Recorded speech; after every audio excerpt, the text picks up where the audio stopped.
জনকল্যাণমূলক কাজ না করলে তারা তো শুধু নিজেরটাই বুঝবে। যে দুর্নীতি, এই সব সংস্কার হলে আহ দেশটি আরো সামনের দিকে এগিয়ে যাবে। দরজায় কড়া নাড়ছে ত্রিদশ জাতীয় সংসদ নির্বাচন। আসন্ন এই নির্বাচনকে ঘিরে তরুণ প্রজন্মের ভাবনা, চিন্তা ও প্রত্যাশা জানতে আমরা আছি কুড়িগ্রাম 4 আসনে। বিশেষ করে প্রথমবারের মতো ভোট দিতে যাওয়া তরুণ ভোটারদের মনোভাব, আশা আকাঙ্ক্ষা ও রাজনৈতিক সচেতন সম্পর্কে জানার চেষ্টা করব। এই আসনে বিভিন্ন শ্রেণী পেশার তরুণদের সাথে কথা বলে তুলে ধরব তাদের অভিমত। আমি প্রথম ভোটার হতে পারে অনেক ভালো লাগতেছে। যেহেতু দেশের একটা নাগরিক হতে পারছি, আমার অনেক আনন্দ লাগতেছে। আমি এবার জীবনে প্রথমবার ভোট দিব, অনেক আনন্দের বিষয় একটা।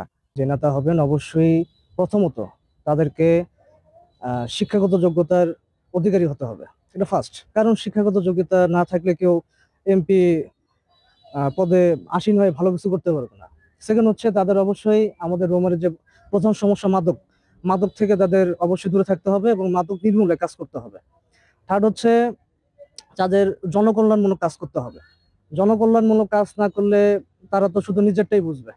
এখন এমনও নেতা আছে যারা জনকল্যাণ শুধু উপর দিয়ে দেখায়, বাট নিজের সম্পত্তি বাড়ানোর চেষ্টা করে। আমরা চাই যে এমন সৎ নেতা আসুক যারা সবসময় জনগণের নিয়েই কাজ করে, তাদের নিয়ে ভাববে। যদি এসব গুণাবলী একজন এমপি ইলেকশন প্রার্থীর আহ থাকা বলে আমি মনে করি। জি, আমি এবার একজন নতুন ভোটার।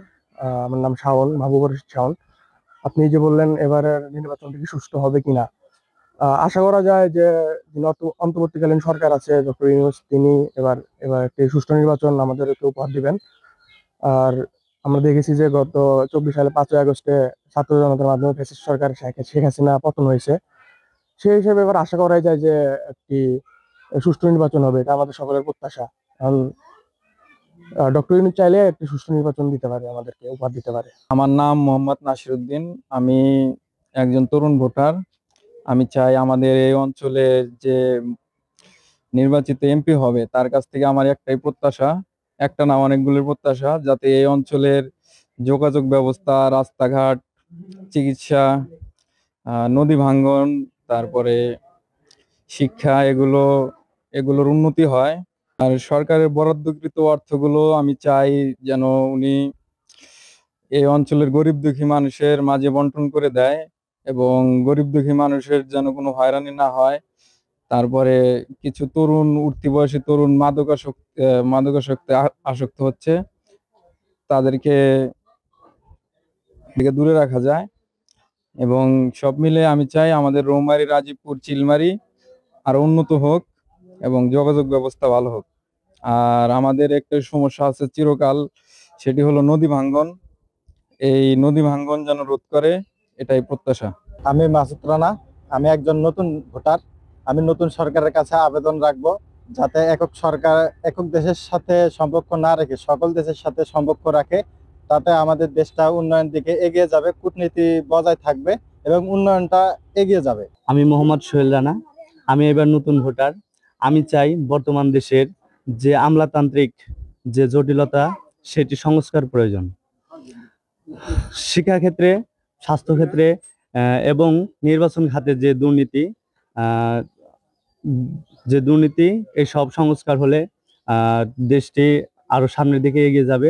আমি একজন নতুন ভোটার হিসেবে এই সকল খাতে সংস্কার করা প্রয়োজন বলে আমি মনে করি। আমি মনে করি 24 জুলাই যে শহীদরা আহত হয়েছেন এবং নিহত হয়েছেন, তাদের সকলের পরিবারের প্রতি সরকারের সুদৃষ্টি নজর রাখা উচিত। তাদেরকে স্বার্থ অনুযায়ী আর্থিক সহায়তা প্রদান করা উচিত এবং তাদেরকে রাষ্ট্রীয় মর্যাদা দিয়ে বারবার যেন জাতির কাছে তুলে ধরে, এটা আমরা প্রত্যাশা করি। এবং তাদের সর্বসকলের পরিবারের খোঁজ খবর নেওয়া এবং পরিবারের যে বাকি সদস্যরা আছে তাদের যোগ্যতা অনুযায়ী তাদেরকে সরকারি কোনো চাকরির ব্যবস্থা করা, তাদের নিয়ম নীতি অনুযায়ী পরিবারের খোঁজ খবর নেওয়া, জাতির কাছে তাদের মর্যাদা বারবার তুলে ধরা, এরকমটাই আমরা মনে করি। তবে এই রাষ্ট্র এবং সরকার যারা আছেন উভয়জন মিলেই যেন তাদের খোঁজ খবর রাখেন।